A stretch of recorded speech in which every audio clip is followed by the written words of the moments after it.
झारखंड के धनबाद लोकसभा सीट का देश की राजनीति में खास महत्व रहा है। आजकल भाजपा का गढ़ कहे जाने वाले धनबाद सीट पर एक जमाने में कांग्रेस का कब्जा था, तो वाम दलों ने भी इस सीट पर अपना असर छोड़ा है। तो आज हम बात कर रहे हैं दुनिया में काला हीरा के क्षेत्र के रूप में चर्चित धनबाद लोकसभा सीट की। झारखंड के कोयलांचल नगरी के नाम से मशहूर जिला धनबाद अपनी प्राकृतिक खनिज संपदा के लिए पूरे देश में जाना जाता है। यहाँ कोयले की ढेर सारी खानें हैं। इसके अलावा धनबाद क्षेत्र में अनेक खनिजों के भी खदान हैं। मुंबई के बाद सबसे बड़ा रेल सब डिवीजन भी धनबाद में ही है। जनसंख्या के आधार पर धनबाद देश का 42वां सबसे बड़ा शहर है। दामोदर नदी के तट पर बसे धनबाद की अधिकांश आबादी शहरी है। इससे सटा बोकारो, जो इसी धनबाद लोकसभा क्षेत्र का हिस्सा है, वहां बोकारो स्टील सिटी पूरी दुनिया में अपनी पहचान रखती है। धनबाद लोकसभा क्षेत्र के अंतर्गत बोकारो के 2 और धनबाद के 4 विधानसभा क्षेत्र आते हैं। इनमें बोकारो का चांदन क्यारी और बोकारो, तो वहीं धनबाद का सिंदरी, निरसा, धनबाद और झरिया विधानसभा क्षेत्र आता है। वर्ष 2000 से पहले तो धनबाद बिहार के 54 लोकसभा सीटों में से ही एक था। इसीलिए पड़ोस के बिहार के जिलों की राजनीति का असर धनबाद में भी देखने को मिलता है। बताते चले कि धनबाद पहले कांग्रेस का गढ़ माना जाता था। 1952 के बाद हुए चुनाव में धनबाद से 6 बार कांग्रेस के प्रत्याशी चुनाव जीते। 1952 और 57 को छोड़कर लेकिन कभी भी कांग्रेस ने किसी प्रत्याशी को दोबारा मैदान में नहीं उतारा। हर बार प्रत्याशी बदल दिए जाते थे। पहली बार 1952 में कांग्रेस के पीसी बोस धनबाद से सांसद बने। 1957 में भी पीसी बोस ही यहां से सांसद चुने गए।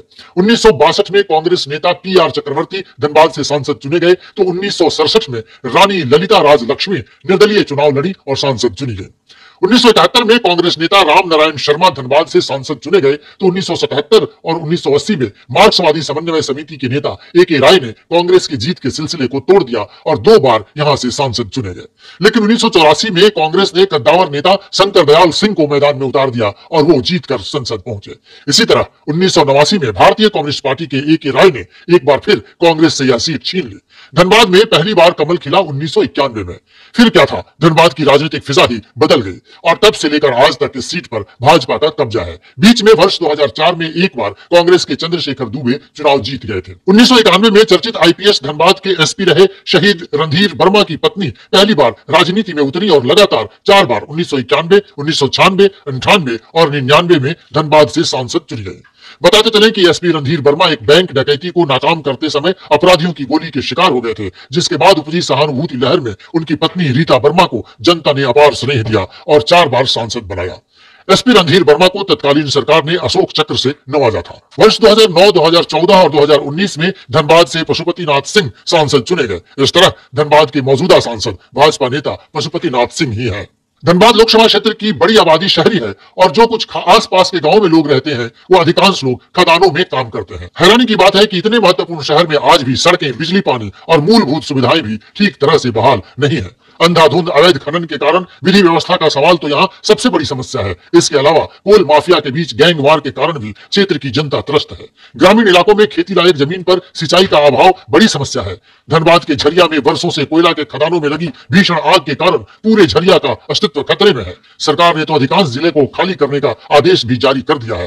कोयला खदानों में लगी आग के कारण भारी प्रदूषण और जहरीली गैसों के कारण लोगों का जीना दूभर है। कहना नहीं होगा कि झारखंड को जिन सपनों को लेकर एक अलग राज्य बनाया गया, वे सपने आज भी सपने ही रह गए। जनता के नाम पर राजनीति तो खूब चमकाई गई, लेकिन जनता की समस्याओं पर किसी का ध्यान नहीं गया। धनबाद में कभी बाहरी भीतरी के सवाल पर, तो कभी जातीय गोलबंदी कर चुनाव लड़े गए और जीते गए। इस बार भी जातीय गोलबंदी ही सबसे बड़ा मुद्दा बनकर सामने खड़ा है। धनबाद में जिस दल ने जातीय समीकरण ठीक तरह से बैठा लिया, उसकी जीत पक्की मानी जाती है। तो जातिवार मतदाताओं की संख्या की बात करें तो आंकड़े बता रहे हैं कि धनबाद में मुस्लिम मतदाता 3,70,000 है, तो भूमिहार 3 लाख से अधिक है। इसी तरह राजपूत लगभग 1,30,000 के करीब है, तो ब्राह्मण वोटर 1,50,000 है। इस लोकसभा क्षेत्र में महतो 2 लाख, वैश्य 2 लाख, यादव 65,000, दलित महादलित 3 लाख और आदिवासी 50,000 है। धनबाद में अन्य पिछड़ा एवं अति पिछड़ा वोटर 3 लाख है, तो कायस्थ वोटर 80,000 है। अन्य मतदाताओं में जैन, सिख, खत्री, अन्य राज्य प्रवासी, ईसाई, बौद्ध, किन्नर सब मिलकर लगभग 50,000 है। इस तरह तकरीबन 23 लाख मतदाताओं वाले धनबाद लोकसभा क्षेत्र में सवर्ण वोटर निर्णायक भूमिका में रहते हैं। तो अगर धनबाद में भी INDIA गठबंधन का असर हुआ, तो मुस्लिम, यादव और महतो मतदाता गेम चेंजर साबित हो सकते हैं। तो झारखंड के लाल दुर्ग के नाम से विख्यात धनबाद में भी 2024 के जंग की तैयारी शुरू हो गई है। हर पार्टी अपने अपने तरीके से इस किले को जीतने के लिए जोड़ तोड़ में जुट गई है। जाहिर है इस सीट से भाजपा नेता पीएन सिंह मौजूदा सांसद हैं, तो पीएन सिंह की दावेदारी सबसे ज्यादा मजबूत भी मानी जा रही है। वर्तमान सांसद पीएन सिंह के रास्ते इस बार विरोधी नहीं है, बल्कि उनकी उम्र ही उनकी राह का रोड़ा बनकर खड़ी है। भाजपा के अंदर इसको लेकर चर्चा गर्म है कि केंद्रीय नेतृत्व ने 75 वर्ष के उम्र की जो सीमा रेखा खींची है, वह वर्तमान सांसद के संसदीय भविष्य का चैप्टर क्लोज न कर दे। उधर पीएन सिंह के टिकट के हां ना के बीच भाजपा में कई अन्य दावेदार खड़े हो गए हैं। हर दावेदार अपना अपना दावा करता है। धनबाद में जातीय समीकरण से लेकर बाहरी भीतरी का फॉर्मूला बहुत काम करता है। भाजपा की ओर से जिन नामों की चर्चा हो रही है, उनमें धनबाद से टिकट की दौड़ में चतरा संसदीय सीट से 2 बार सांसद रहे सुनील सिंह की चर्चा जोरों पर है। सुनील सिंह चतरा के भाजपा सांसद हैं, जाति से राजपूत हैं। चर्चा है कि इस बार चतरा से उनको टिकट नहीं मिलेगा। ऐसी स्थिति में सुनील सिंह धनबाद से टिकट पाने की होड़ में लगे हैं, लेकिन कहा जा रहा है कि धनबाद से उन्हें टिकट मिले इसकी संभावना कम ही दिखती है। उधर बीजेपी में कई विधायक भी टिकट पाने की दौड़ में शामिल हो गए हैं। इस बीच भाजपा के पूर्व प्रदेश अध्यक्ष एवं कोडरमा के पूर्व सांसद डॉक्टर रविंद्र राय के नाम की चर्चा भी छिड़ गई है। पूर्व मंत्री रविंद्र राय जाति से भूमिहार हैं, क्षेत्र में सक्रिय रहे हैं और सबसे खास बात है कि बाबूलाल मरांडी के खासम खास हैं। ऐसे में इनकी दावेदारी भी मजबूत मानी जा रही है। भाजपा की ओर से एक और नाम की चर्चा सुर्खियों में है और वह है पूर्व भाजपा नेता एवं मौजूदा निर्दलीय विधायक सरजू राय की। झारखंड सरकार के पूर्व मंत्री सरजू राय राजपूत जाति से आते हैं। रघुवर दास के राज्यपाल बनाए जाने के बाद सरजू राय की राजनीति चमकने वाली है, ऐसी चर्चा जोरों पर है। लेकिन इनके साथ भी उम्र फैक्टर एक रोड़ा बनकर सामने आ रहा है। सरजू राय 73 वर्ष के हैं और फिलहाल पार्टी में भी नहीं है। इन सब के बीच चर्चा तो यही हो रही है कि सरजू राय पर बीजेपी गंभीरता से विचार कर रही है। उधर सारठ से विधायक और पूर्व मंत्री रणधीर सिंह के नाम की भी चर्चा हो रही है। रणधीर सिंह हाल के दिनों में धनबाद से खूब सक्रिय हो गए हैं। रणधीर सिंह को भूमिहार मतदाताओं पर भरोसा है। उधर धनबाद के विधायक राज सिन्हा भी टिकट के लिए धनबाद से लेकर दिल्ली तक गोटी चल रहे हैं।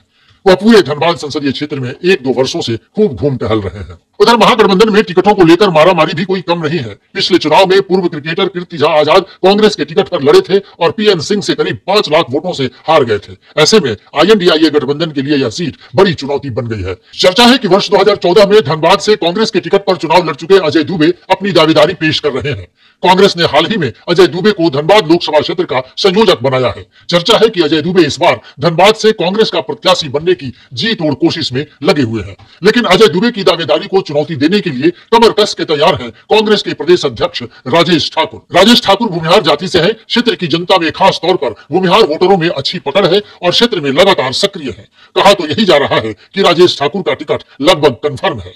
कांग्रेस में एक और नाम चर्चा में है, वह है विजय सिंह का। विजय सिंह भी भूमिहार वोटरों पर भरोसा कर क्षेत्र में घूम रहे हैं। 1996 में धनबाद लोकसभा से कांग्रेस के टिकट पर चुनाव भी लड़ चुके हैं। बताते चले कि धनबाद से अल्पसंख्यक कोटा से भी टिकट की दावेदारी कम नहीं है। पूर्व मंत्री मन्नान मल्लिक अल्पसंख्यक कोटा से टिकट चाह रहे हैं। वहीं धनबाद जिला कांग्रेस के उपाध्यक्ष राशिद रजा अंसारी ने अल्पसंख्यक मोर्चा के राष्ट्रीय अध्यक्ष नदीम जावेद से मुलाकात कर झारखंड में अल्पसंख्यक कोटा से एक सीट की मांग उठाई है। शमशेर आलम भी पिछले नगर निकाय चुनाव में 50,000 वोट लाने के बाद लॉबिंग में जुट गए हैं। बहरहाल धनबाद संसदीय सीट तो भाजपा का मजबूत गढ़ है, एक ऐसा अभेद किला जिसे लाख कोशिश करके भी विपक्षी तोड़ नहीं पाते। एक जमाने में राम जन्मभूमि के जवार के साथ धनबाद में भाजपा ने ऐसी पैठ बनाई कि इस क्षेत्र में कम्युनिस्ट के धाकड़ नेता AK राय के सहारे संसद तक पहुंचा लाल झंडा भी उखड़ गया। 1984 के बाद इस जमीन से कांग्रेस ऐसे बेदखल हुई कि 20 वर्ष बाद 2004 में मात्र एक बार जीत पाई। मतलब साफ है, धनबाद में जिसके हाथ कमल चुनाव चिन्ह लग गया उसका दिल्ली पहुंचना लगभग तय माना जाता है। लेकिन इस बार कांग्रेस इस किले को भेदने के लिए कमर कस के तैयार है। कांग्रेस पार्टी के भीतर खाने से जो खबरें छनकर आ रही है, उसके अनुसार कांग्रेस पार्टी ब्राह्मण और भूमिहार जाति के दावेदारों के बीच संभावना तलाश रही है। उन्हीं 2 जाति में से कोई एक लोकसभा सीट के उम्मीदवार होंगे, ऐसी अटकलें लगाई जा रही हैं। वैसे भी पिक्चर होली के बाद ही साफ हो पाएगा। तो लाइव बिहार पर जारी है झारखंड के सभी लोकसभा क्षेत्रों के सियासी जोड़तोड़, जातीय समीकरण और क्षेत्रीय राष्ट्रीय मुद्दों पर जारी लड़ाई का सबसे सटीक विश्लेषण। जुड़े रहिए लाइव बिहार के साथ। अगली कड़ी में झारखंड के किसी और लोकसभा सीट के सियासी खेल की कहानी लेकर हम हाजिर हो जाएंगे। देखते रहिए live Bihar. Live Bihar YouTube पर सब्सक्राइब और फेसबुक पर लाइक जरूर करें।